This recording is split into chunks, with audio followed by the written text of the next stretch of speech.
To the Moon and Star Therapy channel. If you are new here, I would love for you to hit that subscribe button and that notification bell so you never miss an upload from me, because your girl is back to uploading, okay?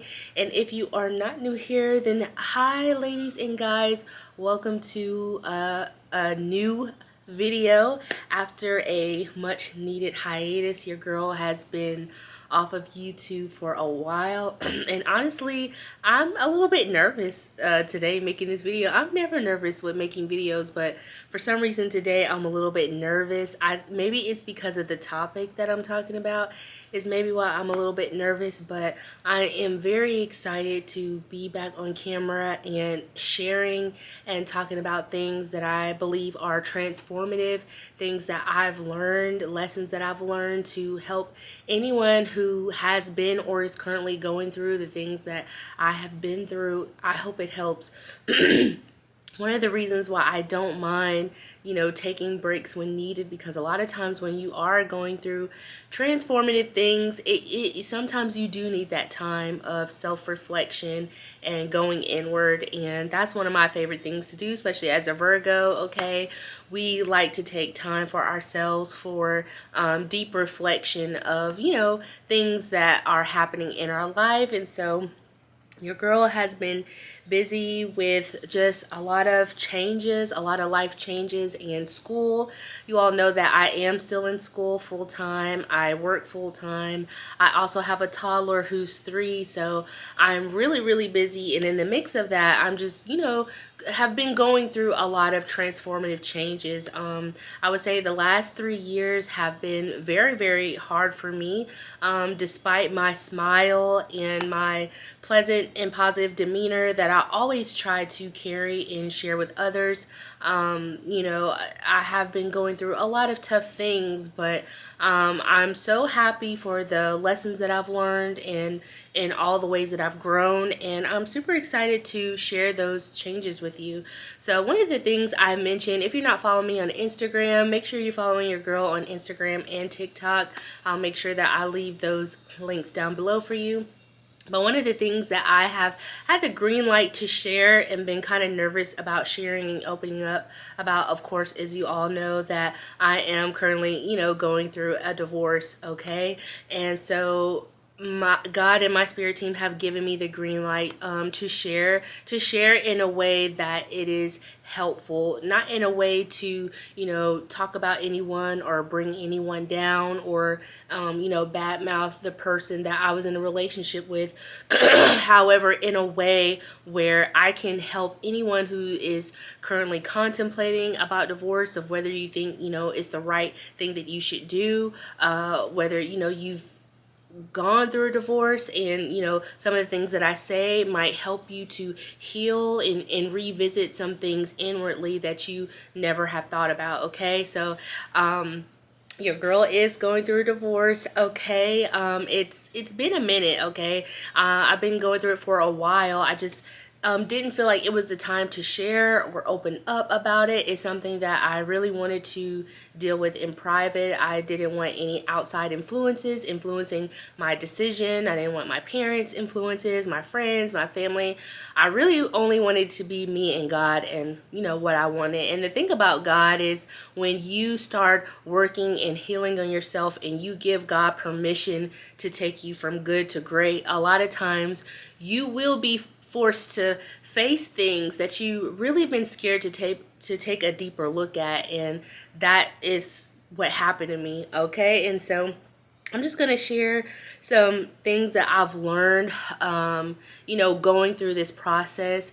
I will say that I am the one who asked my daughter's father for a divorce. I am the one that initiated that, and everybody probably wants to know, Amber, okay, what made you get to that point? What made you finally say, I can't do this anymore, I want to walk away? So my daughter's father and I had been married close to almost 11 years before I decided to ask for a divorce. And when I originally got married, I was at the young, tender age of 25 years old, okay?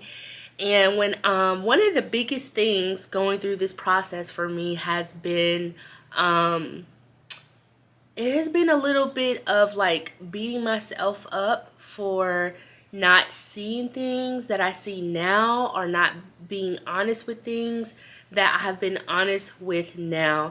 And one of the things that God had to work with me on, with dealing with this whole process is, Amber, you chose someone at the time, of a version of yourself that you are no longer anymore. Okay, so the version of you at 25 is different from the version of you currently now at 36. There's a lot of things that you've been through. You didn't know yourself like how you know yourself now. So you have to give yourself some grace. And that was one of the things I was really struggling with.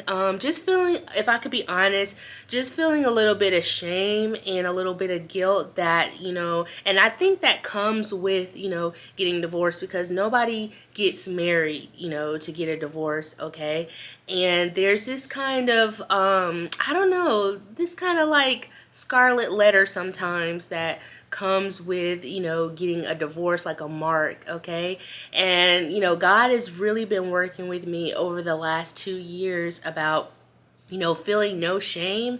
And that is not, even though I might have felt like it was a mistake, and there might have been some, shame and guilt from, involving myself in a relationship that really didn't fit my highest needs or my highest self, that at that time, that's what I felt that, was good for me because of where I was during that time. And there is no shame and guilt in that. Okay. So that was one of the troubling things, because, when you get a divorce, you go through this phase of, okay, I'm cool. This is what's best for me. No hard feelings, especially if you are really genuinely loved each other and you genuinely were best friends. There can kind of be this thing, is like, I'm good, lesson learned.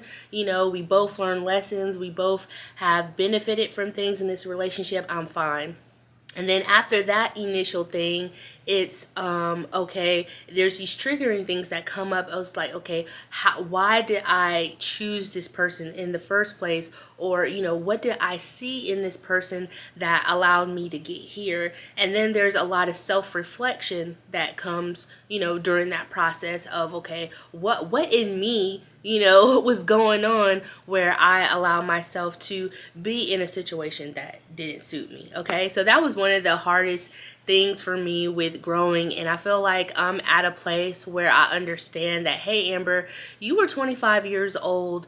A lot of times God told me the relationships that we choose are a reflection of mentally and emotionally where we are during those times. Okay.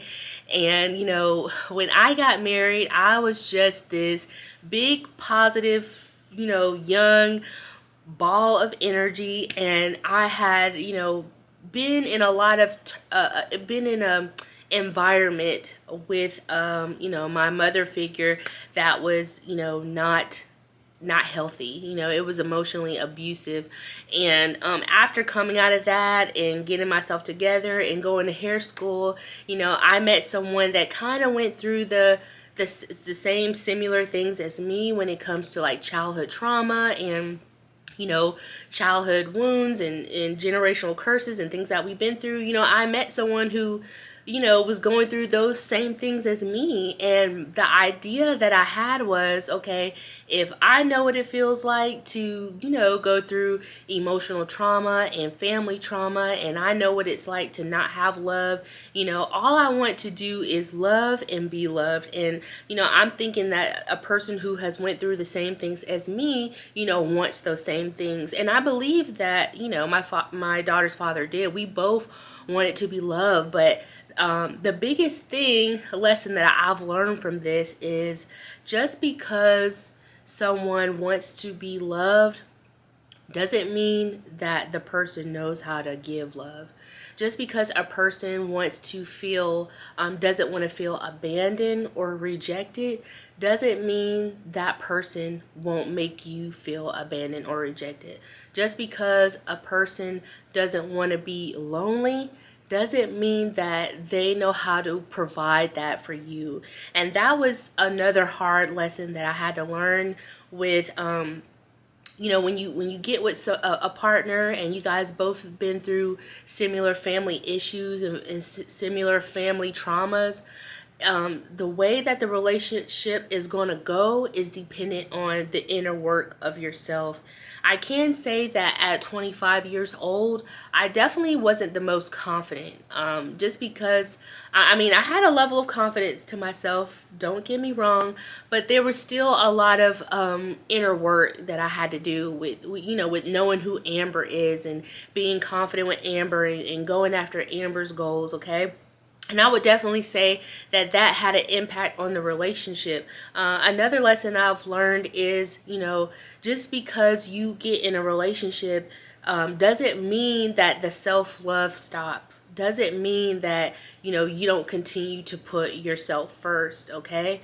I do a lot of reflection, and God gave me this analogy of, a child that is hungry and is wanting something to eat. And of course, as a parent, if your child is hungry, you're going to go in the kitchen and, fix your child a meal, okay? Depending on the time that you have available to fix this meal is dependent on the quality of this meal. But let's say you go in the kitchen and you just pull out the works for this meal for your child and you give it to them, they're no longer hungry. It doesn't mean that that child can go in the kitchen and do the same thing as you, right? So I hope you guys are seeing my analogy here that God gave me is dependent on the level of maturity that an individual has is dependent on what they're able to give you.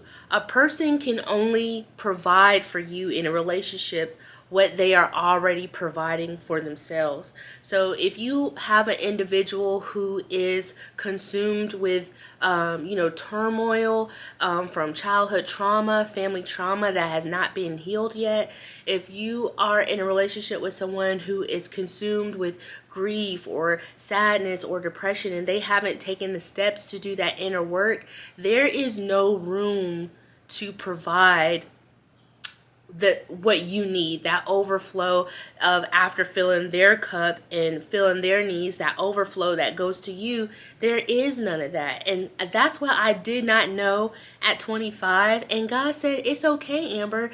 It's okay. Another thing he shared with me is that, instead of thinking as things as a mistake, we should think as things as you've invested in a lesson. A lot of times, especially relationships with people who have gone for a divorce, I'll take me for instance, you can beat yourself up about, okay, how did it get this far? How did it get here? Did it really have to end up at this place? It's a lot of how did I allow myself to get here? Why did I, let this person do it? And I will say at a very young age, I've always had a mature outlook on marriage, okay? I knew that marriage was all about, through thick and thin, like sticking it out, like not giving it up, not giving up on it, a relationship just because you had an argument or just because somebody, did something. I knew that, something as sacred and precious as marriage, it takes time, it takes work. So I would say at a very young age when it comes to knowing, having an idea of what it takes, to be married and not wanting to end up in divorce, like other things that I've saw, my parents getting divorced and other people that I've seen around me getting a divorce. It's like, okay, how do I do it different from how they did? How do I not end up in a divorce? And one of the things for me is time. As a Virgo, when we are in a relationship with someone, we will ride till the wheels fall off, okay? But one of the things I just will not do is I'll ride with someone till the wheels fall off, but I'm not about to be changing them mother lovers tires and stuff all by myself. If you find someone and you're gonna ride till the wheels fall off, when the wheels fall off, it's not just one person trying to find the hubcap and find another wheel and put it back on there. It's both of you doing that, okay? And sometimes if a person is consumed with inner inner war within themselves, it can take the attention off. Okay, we're at this challenging spot in our relationship, and this person is trying to hold the car together because the car is breaking down, it's falling apart. This person is trying to hold everything and zip tie everything together so it doesn't fall. Am I playing my part? Am I trying to secure and make sure that we both hold this thing to where it doesn't fall apart? Okay. And I think sometimes, when you're a loyal person like that, it can be sometimes to your detriment, because you do want to provide grace for a person. You do want to provide time. Now, that's another thing is I used to be like, how can people, be married for so long and just up one day and just like, want a divorce and not be together? That was one of my biggest fears of, I've heard so many stories of someone marrying their high school sweetheart and being married for 9 to 10 years, and then just up one day they don't want to be together. But now that I found myself in that space, I understand that in a relationship, people are growing. Two individuals are constantly growing, constantly evolving, and it's important that you give space and grace, and that you observe these changes of your partner and understand, how they are growing, that you understand needs, that you understand, maybe the roles in the relationship need to be changed. Maybe one person was designated to this role, but a person cannot play the same role in a narrative for years and years and years. That person's going to get tired of playing that role. A man in the relationship can get tired of this or that. A woman in a relationship can get tired of being assigned to this role. So I think one of the most important things in a relationship is to always continually do a refresh of how each other are feeling, where you're at, where you want to go, what are your goals, so a person doesn't get burnt out in playing a specific role in the relationship. Because when you get up in them years of marriage to like 6 and 7 and 10 and 11 and 12 and 15, you have to re-examine the relationship. You cannot think someone wants to play that role for the next 15, 20 years until you die. That just doesn't make any kind of sense, because we as humans, we're always growing, we're always evolving, we're always changing. And the thing is, you have to grow together. If you don't grow together, the relationship really will suffer. Okay. I did have some notes on here on my phone to make sure that I have covered in themselves. But another thing that I have learned with going through this process is, I think I mentioned it earlier, is the self-love should never stop. The filling your cup first, filling your well first, filling your vessel first, it should never stop. And that was one of the things I can honestly say I didn't practice, in my relationship.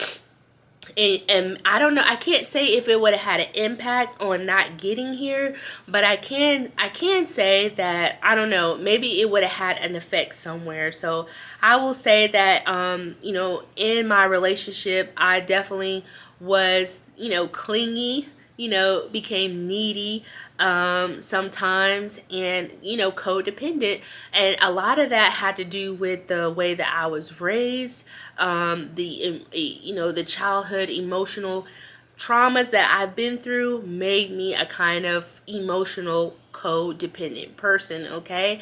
And I will probably say that had somewhat effect in the relationship, because when you are codependent on someone else's energy to love you and to provide love and fill your cup for you, you become thirsty. Okay. You become extremely thirsty, extremely discontent, aggravated, and it takes your attention away from your personal goals, your self-development, bettering yourself, and it puts the attention on your partner, all the attention on your partner, in a way where you are overgiving and overextending yourself for this person to see, hey, love me like how I'm loving you. And that doesn't always work in a relationship. And I will say that as for me being that way, definitely had an impact. Okay. And that is something that, when I was married, I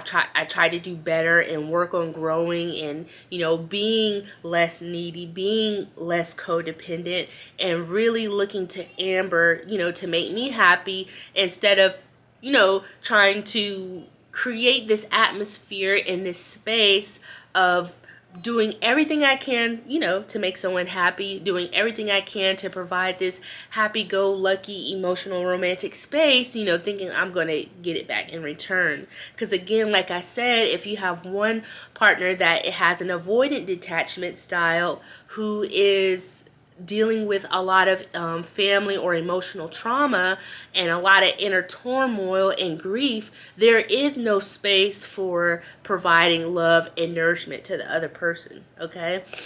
So that's one of the things that God has been working with me on for the last couple of years is, self-worth, no validation needed. And when you go through this initiation period of not needing validation, not being codependent on other people's energy, not needing those self-assuring words from other people, but giving that to yourself, it's not easy. It's extremely hard. You go through a lot of tough lessons. You go through a master class of pain, and inner transformation, and transmuting that pain, transmuting that heartbreak, transmuting that, betrayal into something beautiful that is like a rise of the phoenix, that shows your inner power. Okay. And so that's one of the things that I wish I wouldn't have done. I wish I would have, worked on myself a lot earlier in the relationship and believed in myself a lot earlier in one of my goals. I wish I wouldn't have, been as needy, codependent, and just looking for this love that I, never received. And I wish I would have just gave that love to myself first, which is what I've been doing these last 3 years. Okay. And so that's one of the things that I would tell anybody who is in a relationship, whether you are dating, whether you are getting ready to get married.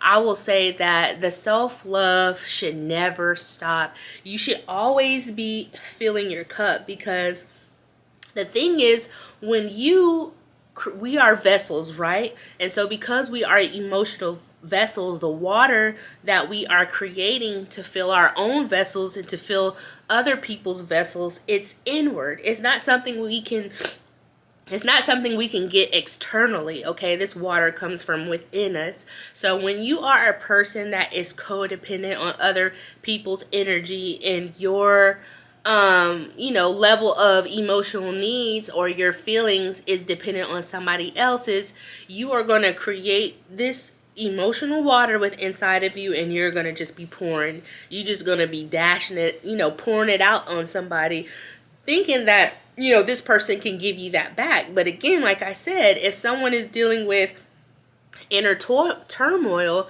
this person's well is not creating that water. They're getting the water from you, and that water that you've poured out now you're empty. And eventually, as you try to pull water from within you, after you've been over-giving and over-sacrificing yourself and depending on someone else, eventually you create less and less and less water until your well is dry. And then your well or your vessel or your glass, however you want to say it, will dry out so much from the sun of life. The sun, life happens. It can burn things. The sun can provide growth, it can provide nourishment, but it can also burn up and dry up things and make things dead if there's no water being poured on it. You see what I'm saying here?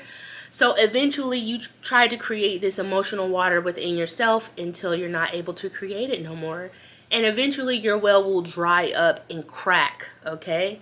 And that's where I was at the point of asking for a divorce, with my daughter's father is, my well was extremely dry. After 10 years of trying to do this and it's not working, hey, now it's dry and there's a crack. Now I have nothing to give to anybody. I have nothing to give to myself, especially after, having a child, after having a baby. When you have a baby and that baby comes out of you and you're in the hospital, at that very second, you are engrossed into pouring everything into this human being. And I felt like when I had my child, that just highlighted the areas in my relationship where it had always been that way. It's just something that I just ignored or gave it time to grow, but it had always been that way. And in sociology and psychology, we learned that any couple who has a baby and the relationship, the drop in satisfaction in a marriage goes down dramatically, okay? To help prevent that decrease in drop in marriage satisfaction after a couple has a baby is support, outside support from family and friends, and just people coming in to help to give each parent the support, emotional support, or the break they need. Eventually, as time goes on, as both couples come back to put that work in to boost back up the marriage before the baby, you know, it could get back on track. But it doesn't matter how great a marriage is, anyone who has a baby, there is some type of drop or some type of decrease. It doesn't have to be dramatic, but there will be a slight drop or decrease in marriage satisfaction. It doesn't matter. And so because there were already issues and problems in my relationship that were of concern, a few areas, you know, once I had my child, those areas were just extremely highlighted, okay?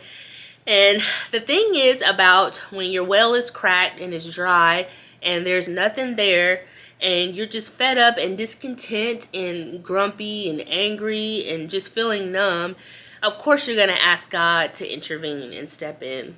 And the thing about God is when he comes to fix things, despite what people say, the religious people say, he's not just going to come down and miraculously fix everything just because you prayed and asked him for it. That's not how it really works. No, when you pray and you ask God to help you to fix something, God is going to be the inspector. You know how when you a building or a new house or a new building is being built or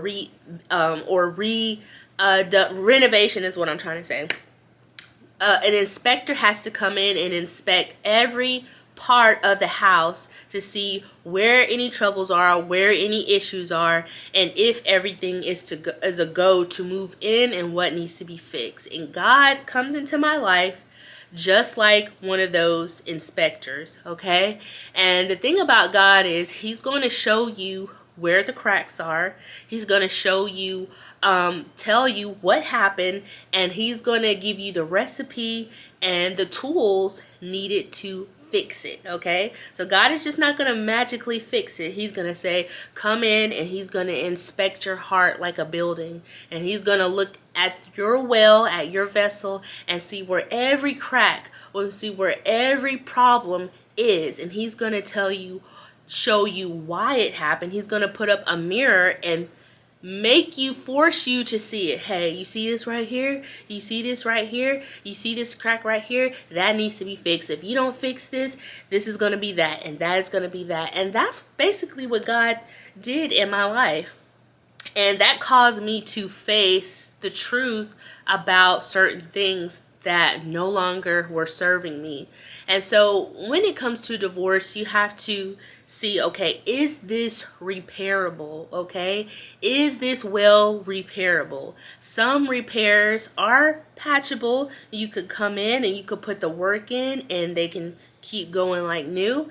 And some repairs completely have to be replaced, okay? But in a relationship, it takes two people, okay? Not just one person. And I feel like at the time, my person just didn't have the tools to fix the well. And that was the thing for me. They didn't have the tools to fix it. And marriage takes time. Again, like I'll say in the beginning of the video, if you get married and you divorce after a year or two, I mean, come on, was that person really for you? I don't think so. So, you know, at a young age, I did know that you have to invest time into something, you know, and I wanted to make sure that I gave this person grace and time to grow, because I understand that, bad habits don't change overnight. People don't change overnight. So it takes time. But the downside of that is, when you do give someone grace in that time, after the number of years have increased and run up, the downside of that, it could be, well, I've had enough of this. Some people who've been married 1, 2, 3 years, if they get to that point where, hey, I don't think I want this no more, maybe it can be repairable because it's still fresh, it's still new, it's still time. But when you let something go and it stays with cracks and it gets all nasty and dry and dirty, and you let it go like that for years, sometimes those repairs have to be completely brand new. And you have to say, hey, do I want to continue to use this manufacturer for parts for my well, or do I need to go to a new manufacturer? You see, God always shows me things in pictures and parables. And so lately, God has just been showing me, when it comes to reflecting on relationships and, why did I let things happen? Why did I do things, and what in me was wrong, what in me was going on, what in me needed to be fixed, what in me needed to be healed. Where are the areas where, because of that lack of self-love, this happened?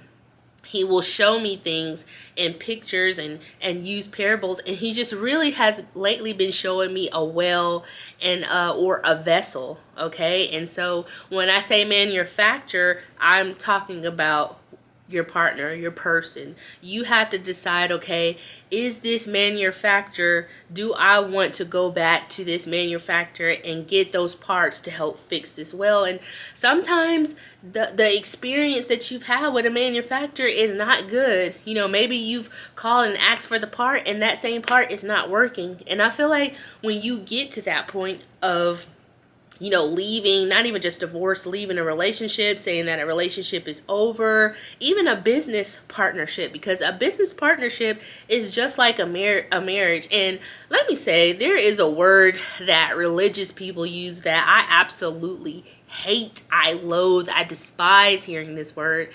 And it's the word, equally yoked. I hate that word. I absolutely hate it, because it's not about being equally yoked. Because I married a person where our spiritual beliefs were the same. We both believe in God and the power of prayer and so many wonderful good spiritual things. When it come to a lot of when it comes like spiritual things and morals, we both had the same vision about.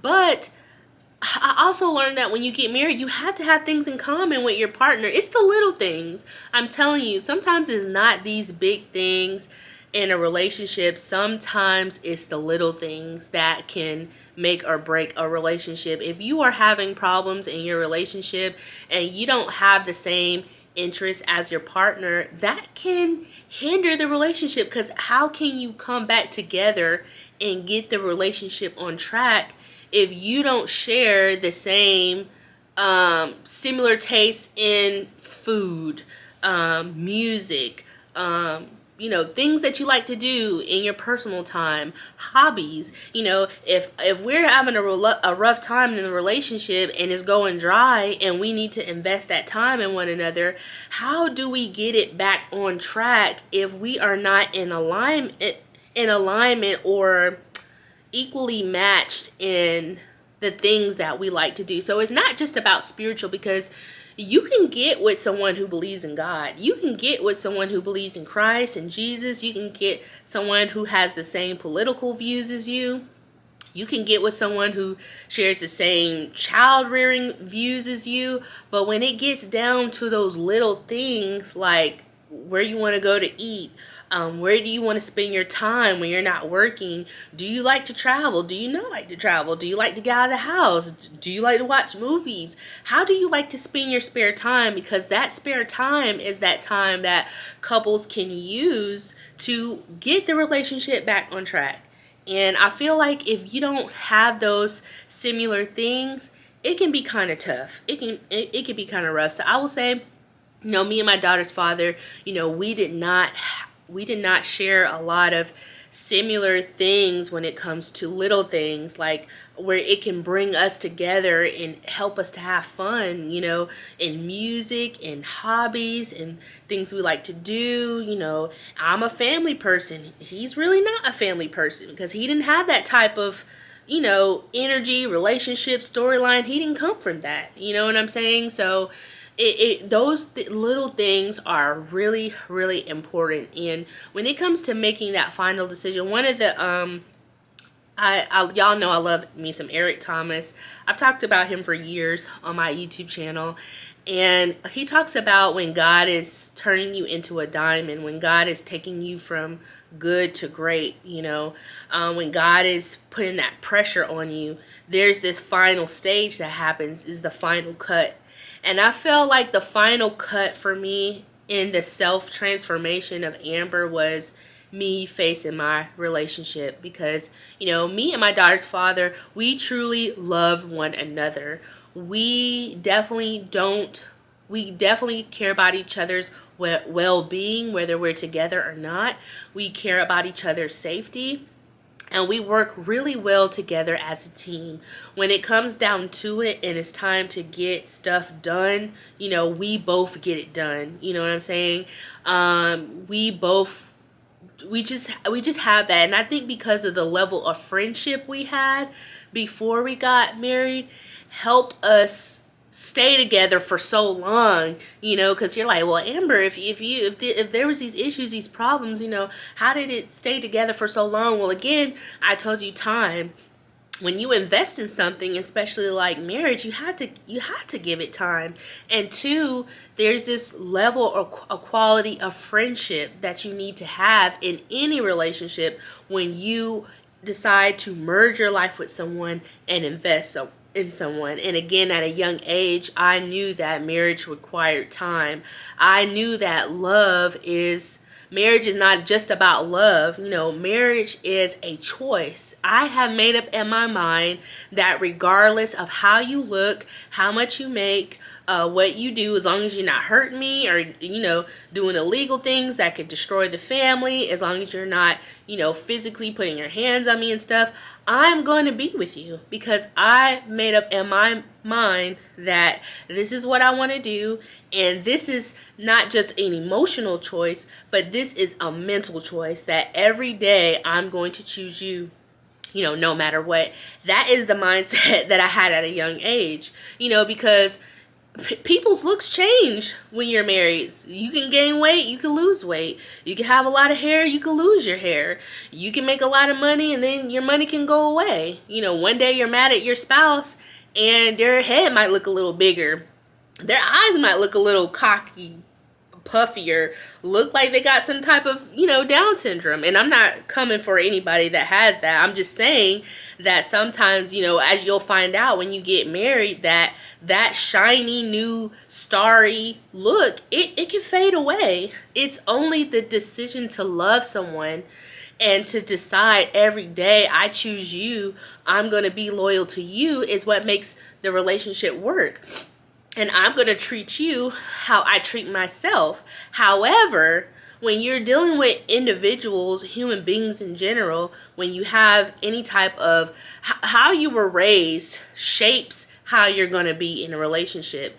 And if you weren't raised in the best way, if you didn't have a good family upbringing, if you experience a lot of childhood trauma and, emotional abuse, rejection, abandonment, control, if you had narcissistic parents, the level of you loving someone is dependent upon the inner work that you're doing within yourself. And I'm not saying that to get in a relationship, you have to be all the way healed, you have to be fine, you have to reach this destination. I'm not saying that at all, because we never stop growing. We never stop healing. We never stop learning. Just when you think you've healed everything, God will shine the light on this, and it's only to help you to get better. But what I am saying is you have to constantly be working on yourself. If you know that you are working on yourself and you're on a journey of healing, you haven't reached the final destination, but you are getting therapy, you are seeking help, you are working on yourself. When you're in a relationship, you are going to show up as your best self because you choose to work on yourself so you could be better for that other person. But if that inner work is not being done, if that self-transformative work, those facing those hard truths, those dark spots, those dark areas in your life, if those are not being faced and addressed, and it takes bravery to face dark spots in your life that you have turned a blind eye to for years. It takes bravery to be honest about the dark, nasty things that are within us that we don't like about ourselves. It takes bravery to expose that, bring that out, vocalize it out loud, say, you know what, God, I've been clingy, I've been needy, I've been codependent, I've been insecure, I have not been confident. Why? Because of how I was raised, and this happened and that affected me and that caused me to be like this, and this has had an effect on my relationship, and I'm just using myself as an example because, again, this video is not to bash or talk bad about someone. This video is to share my experiences and what I've learned in hopes that it can help someone else.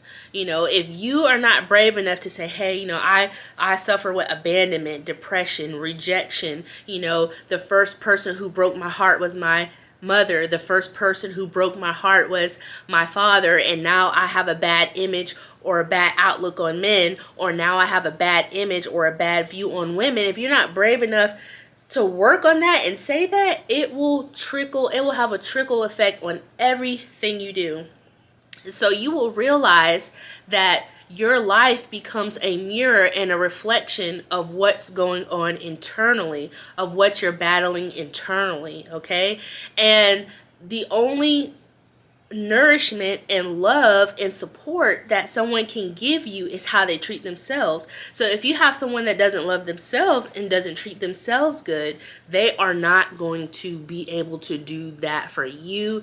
And I have had a front row seat master class in that school, in that class of pain and love and just transforming that, learning that, why, and working on myself. I have had a master class in that. And this is how I can come on here and be brave enough to share not only my truths and what I've experienced, but stuff in my personal life in hopes that it can help you. Not only because God told me to, but because, why not? It's important. We don't just go through things for us. We also go through things to be a light to others around us. And again, God told me a couple of days, Amber, stop looking at mistakes as a failure, or that you failed, or that you had shame because you got divorced, and be careful when you take advice from certain married couples, because you will find out that certain married couples have been married for years, 20 years, 30 years, 15 years, but they're unhappy. The quality of marriage that they have is not good. They are probably borderline of being unloyal, being unfaithful, or walking away from it all. Marriage is not easy. So be careful when people want to say that, oh, if you're divorced, you can't give advice. Why not? If I've learned a lesson and I've invested in a lesson, again, we're going to stop saying mistakes and we're going to say I've invested in a lesson.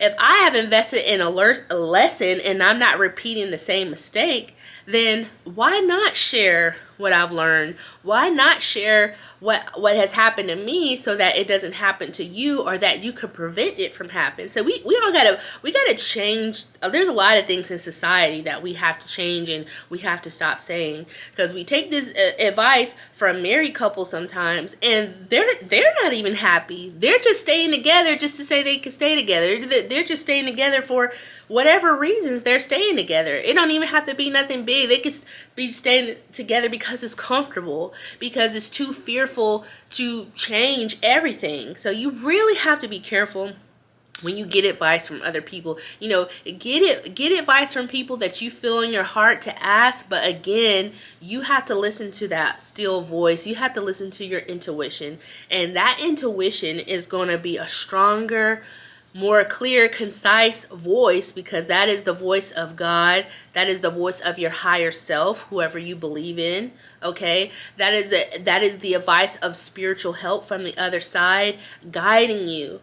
So yes, if you feel like you need to get advice, but you have to be careful sometimes, because not everyone is telling you the truth. Not everyone is exposing, like, yeah, I've been married for 20, 30 years, but I'm unhappy. Me and my wife, we sleep in separate rooms. We don't even sleep together. I don't even like her. We haven't been intimate in years. So you got to be careful when you get advice from these married people. And that's another thing, that was one of the things I was struggling with getting married, because when you stay married for so long, you're like, man, do I really want to abandon 10, 11 years? Do I really just want to give up on this? And sometimes the answer is yes. Even though you've invested that time, even though you don't want it to be a waste, you have to realize that it's not a waste. You didn't make a mistake. You've invested in a lesson. Things only become a mistake when you keep repeating them over and over again, and then it's no longer a mistake. It's insanity, right? So if you made a mistake and you're learning from that mistake, and you're going through the growth process and the journey of self-reflection, inner healing, and transformation, is no longer a mistake. You've invested in a lesson. Okay, so I will say I made the right decision for myself, because again, I felt like the person that my daughter's father, I felt like he just didn't have the tools to love me in the way that I want to be loved. And when you're in a relationship, it's not enough to learn to love someone through the way you know how to love someone, but you have to love your partner in the way that they desire and are asking and showing you, because everybody's ways of feeling loved and their love languages is going to be different. And I will say that my daughter's father is a wonderful provider, very intelligent, very outspoken, stands up for what he believes, stands up for what is right, bold. What you see is what you get. Outstanding work ethic. Okay. So those are some of the qualities that, I loved about my daughter's father. In certain areas, my daughter's father is a man's man. My daughter's father is the type of, if there's a single mom next door who has grass and her grass needs to be cut, he'll go get the lawnmower and cut it for her and won't charge her. That's a man's man, looking out for children, looking out for, single mothers, like standing for what's right, and, not being taken advantage of, and, using your voice to create change. Those are all the things that I fell in love with.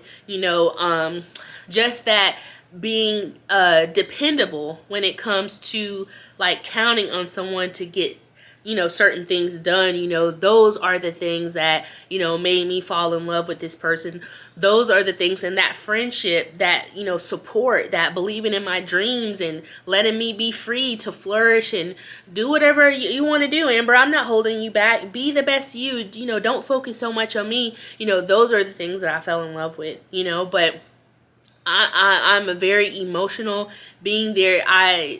When it comes to love, my love languages, there are certain things that I just need to keep being the Amber that I need to be. And when I see, something in a relationship change in my nature, and that was one of the things, when you're in a relationship and it alters your true nature of how you are, when it changes your essence, when it starts to change your nature in a negative light, that's when it's time to go. That's when it's time to say, you know what?